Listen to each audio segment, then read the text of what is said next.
how accounting and finance. It's the one thing everybody wants to know more about, especially in the food business when I'm competing against everybody else here serving delicious items. Accounting and finance is what we're here for, right? So yeah, today I'm going to be talking explicitly about how to achieve your financial goals in your food business. So it's really aimed specifically at your business and how to achieve the goals that you desire. A little bit about me before I get into the presentation. So my name is Mason Brady. I'm the founder of Brady CFO. I have a 12-year career as a corporate CFO and head of supply chain for major food companies. I've been a part of food industry my entire life. That when I was 8 years old, the little side hustle was picking up walnuts and selling walnuts to the major processors back home in California. And most of my family are almond farmers. Lot of food industry experience, and so I started Brady CFO with the intent of ultimately helping smaller businesses manage their finances. That I saw that, a grand organization with $100 million in sales, yes, they need a CFO, but smaller organizations need CFOs too. So restaurants need a CFO, smaller food businesses starting up need a CFO, and so that's why I started this business. So again, we are going to teach you how to achieve the financial goals in your food business. So I'm not going to go into super complex topics. There's some topics later today about ERC, the employee retention credit. There's topics about how do you take more depreciation in your business in order to maximize cash flow. Those are great financial tactics and strategies, but the reality is that anything about finances starts with the foundation, that you have to start with the basics to be successful. So, this is a great quote here from John Wooden. Most people are familiar with John Wooden, the UCLA basketball coach. He said, "Greatness starts with learning to tie your shoes." My brother was in the Navy, and one of the first things that they taught them to do was how to shine their shoes and make their bed, because they knew that a fundamental to success and being a good quality sailor was starting with the basics. So we're going to start with the basics here.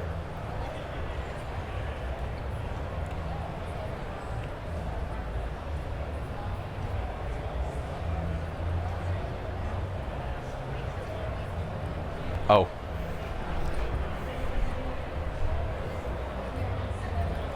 So, sorry about that, little technical error. So first we want to do about the basics is we want to understand what is possible in your business and in your industry. I've talked with food founders before that have multiple restaurant locations, and they think that their business is worth $10 million. And that's just not realistic. It's important to understand what is actually possible in your business. What are the profit margins possible? What is the revenue possible out of the square footage you have?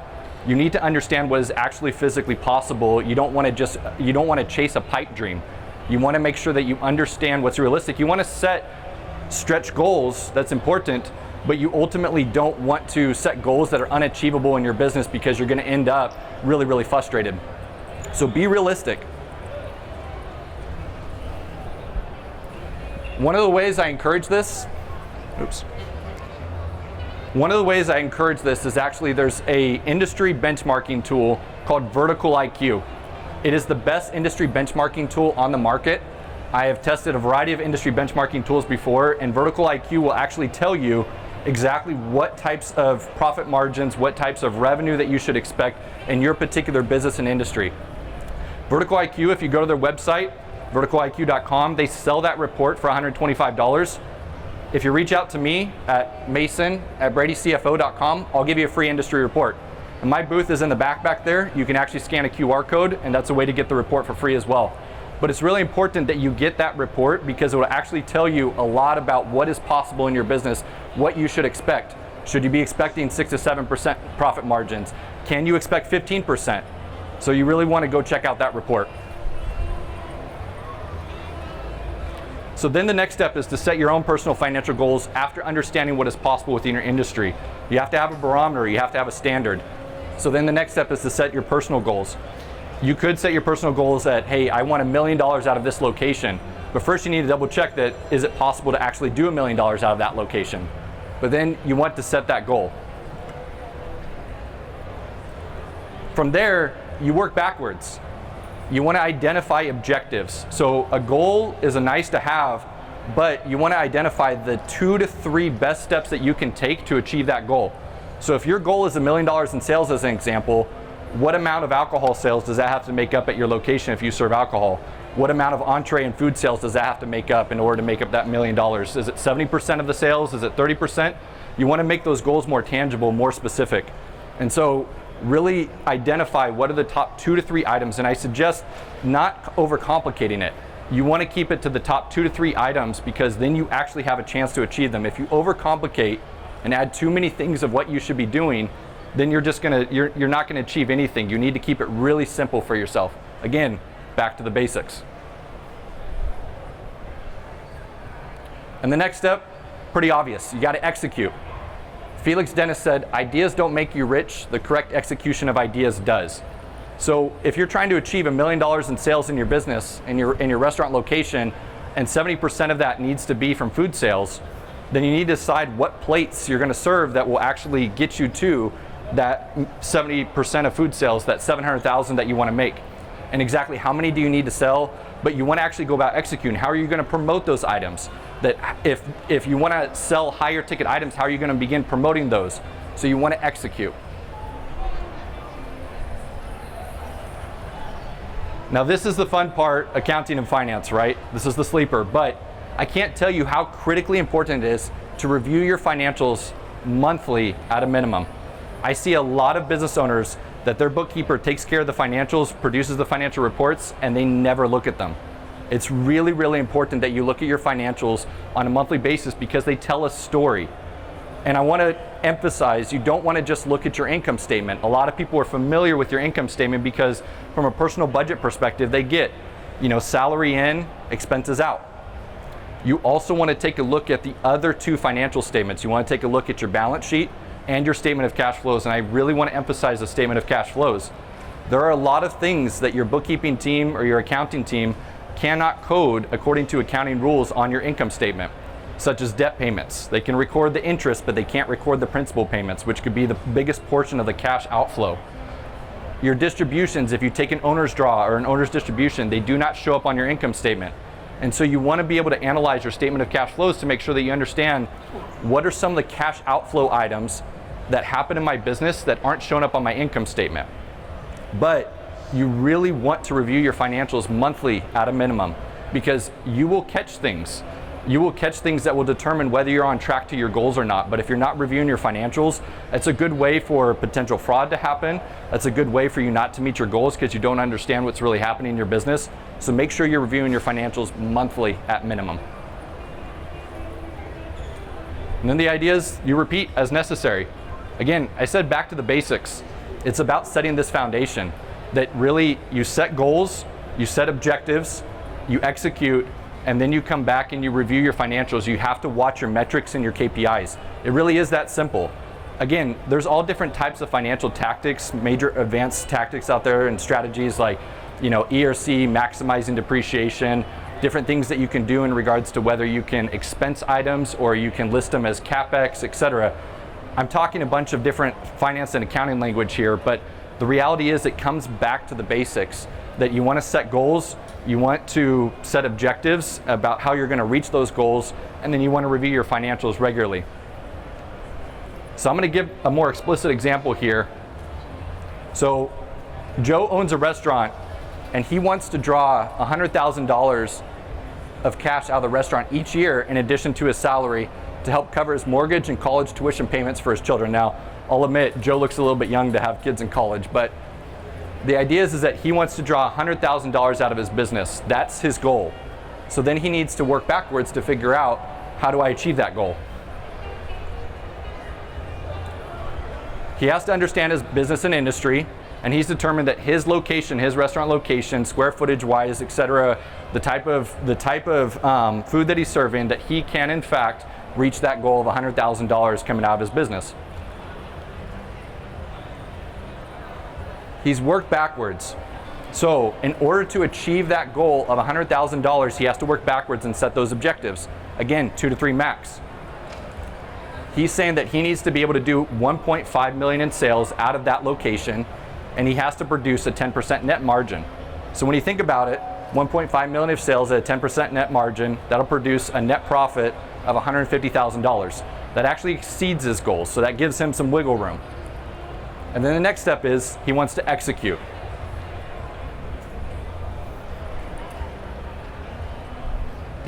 But I come back here, and again, one of the most important pieces that I want you all to learn and to take away is to review your monthly financials. And do not forget to review the other statements, not just your income statement. You want to review your balance sheet and your statement of cash flows. So say, for example, here we have Joe has closed his July financials, his bookkeeper has closed them. He's got his income statement on the left that he has a total of revenue for the month of $100,000, and he's got net profit of $11,000. So if you take $11,000 and if you track that over 12 months, he is certainly generally on track to meet his $150,000 net profit goal. The problem is, you take a look at the statement of cash flows, and he's got his net profit up there of $11,000. He's got adding back depreciation, which is a non-cash item. You add back depreciation because ultimately depreciation is non-cash. It's just an accounting record, a book accounting record, and you have operating cash flow of $12,500. Then you have investing cash flow. Joe had to spend, in the month of July, he had to spend $4,000 on new kitchen equipment. So that's cash flow that went out the door. The problem is that cash flow never shows up on an income statement. What you invest in equipment, and especially equipment that is going to be in use for a long range and a long period of time, that does not show up on your income statement. So this is why it's important to take a look at your statement of cash flows. He's got $4,000 going out the door. And then wait, I have it highlighted there. Joe forgot about the fact that he has regular debt payments that he has to pay. So even though he's got $11,000 of profit, and if you times that by 12, he is going to exceed reaching $100,000 of cash that he can have out of the business. But he's got different cash going out the door that he hasn't considered, such as the debt repayments. So now we take that $11,000, we add back depreciation, we add back the fact that he's spending money on equipment, and we add back the fact that he's spending money on paying down his debt. And now his total cash flow for the month is $6,500. You times that by 12, it is not going to reach $100,000. He is now not reaching his goals. But the thing is that reviewing the monthly financials has caught that for him, that he figured that out. And so now he can readjust things in his business. He can readjust his goals. He can readjust his objectives and get himself back on track. But if he didn't review that statement of cash flows, he would have never known. If he was just reviewing the income statement, he said, hey, I'm good. I'm making $11,000 in net profit. Obviously, I have a cash churning business. I'm in good shape. That's not true. I can't tell you how many times I work with business owners that ultimately they look at their net profits and they see that they're making great money, but they're taking money out the door by paying themselves a distribution. And they've actually taken more money out the door by paying themselves a distribution that doesn't show up on their income statement. And they've left themselves in a terrible cash position, and they run out of cash and ultimately go bankrupt. So it's really important that you're paying close attention to your statement of cash flows. And the idea is you repeat as necessary. Again, I mentioned here that we were coming back to the basics. So you set your goals, you execute on your objectives, and then you review your monthly financials, and you're going to be able to watch and understand what exactly is going on in your business. You're going to see the story that is being told, and you can adjust as necessary. And then you repeat. So the idea is, this may be a topic that many people don't feel comfortable with. Accounting and finance is something that a lot of people go to a lot of school for, get certifications, etc. I definitely suggest to enlist help when you need it. And a part of it is not that you can't understand it yourself. I mean, I could certainly teach you, but this may not be the best area where to spend your time. That if you're a chef, your best area potentially is, in the kitchen, developing new plates, developing new things for your business. You could have a sales and marketing bend to yourself, and you ultimately are better fitted to help promote your business. Working on finances may not be your best fit, and a lot of you didn't get into business to spend all your day in accounting and finances. So enlist help when you need it. Other reasons to ask for help: you don't have an understanding of how to improve your accounting. So you want to review your monthly financials. Your bookkeeper isn't doing a very great job at producing those financials as to closing your books on time, recording things properly, and you don't know how to fix it. It's a good reason to ask for help. You don't really have an idea of how to forecast or budget, especially forecasting cash flow. You have no idea how much cash flow your business really needs, that what can you take out of your business with making sure that you don't run out of cash. You don't really have a clear idea of how to improve margins. You don't have a good understanding of your cost, and therefore, how do you price yourself appropriately to make sure that you're making enough money? You don't have an idea of how to acquire another business, that there may be an opportunity for you to buy the business down the street, the restaurant down the street, and add it as a portfolio of what you're doing, but you have no idea how to buy that business or how to finance that buy. And you're really not comfortable with how to work with a bank to obtain the credit financing. That, banks ultimately get to pick and choose who they work with, and a bank's job is to manage risk, that they want to make sure that they get their money back, because as we saw with Silicon Valley Bank and all these other banking issues happening in the news recently, what can happen is that there can be a run on the bank where people lose confidence in their deposits. And so the bank has to make sure that those deposits are safely invested, and they need to make sure that they get their money back. And so they're going to be very selective about who they work with, and even if they like to work with restaurants. So the idea is that you can ultimately get help in developing a strategy of how to get the best financing terms and how to work with the right banks. So a little about Brady CFO. I told you all a little bit in the beginning about myself, but again, my name is Mason Brady. I'm the founder of Brady CFO.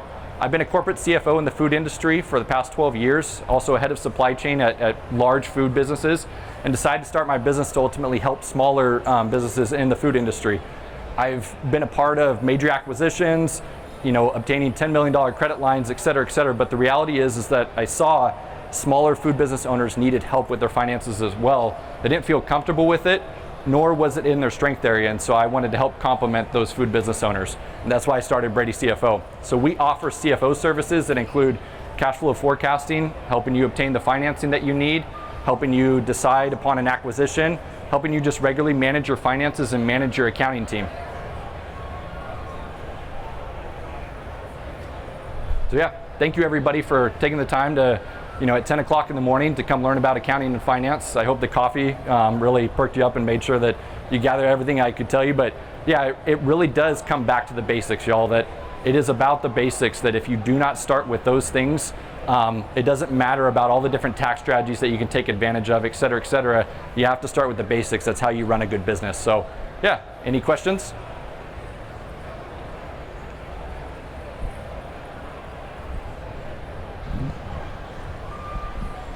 Thank you. This is just a general question. What amount of restaurants are profitable in the first year of business? I want to say, I can't say the exact amount of restaurant businesses that are profitable in the first year. Rather, there's a lot of metrics out there in regards to the failure rate, right? I think that the failure rate is somewhere between 60 to 80% of all restaurant businesses, and actually amongst small businesses, restaurants have one of the highest failure rates of any business out there. It's just so difficult because you're working in an industry where there's a lot of competition, right? There's a lot of different food businesses out there. And the idea is you're trying to promote a brand, or a restaurant brand or a restaurant location, when people are familiar with their local place that they like, and then they have to gain a level of trust that, hey, you're serving good food, you have good service, that's actually where they want to spend their money, when they have a choice to go someplace that they trust. And so to answer your question explicitly, I can't say the exact amount that are profitable in the first year, but the failure rate is incredibly high, and so it's important you get yourself grounded and get off to a good start. Any other questions?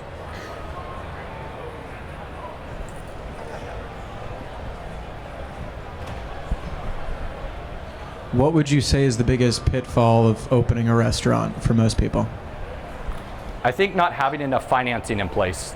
Really, you have to have a good amount of reserve and having enough financing in place that you are considering the different investments that you have to make in kitchen equipment, et cetera, making payroll, especially as you're starting out, that your sales may not be great, and so you may be operating at losses. So you need some runway in order to cover payroll while your sales aren't great and you're trying to promote your business.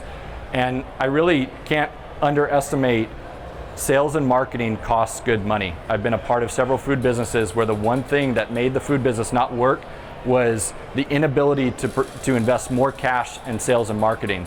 It really does take a lot, that it's not as easy. I mean, some people are great at going on Instagram and creating something viral and catching some attention. That's not regular, right? I mean, I've been on LinkedIn for years, and several of my posts get sometimes 10, 20 likes regularly. Every once in a while you get the viral one, right?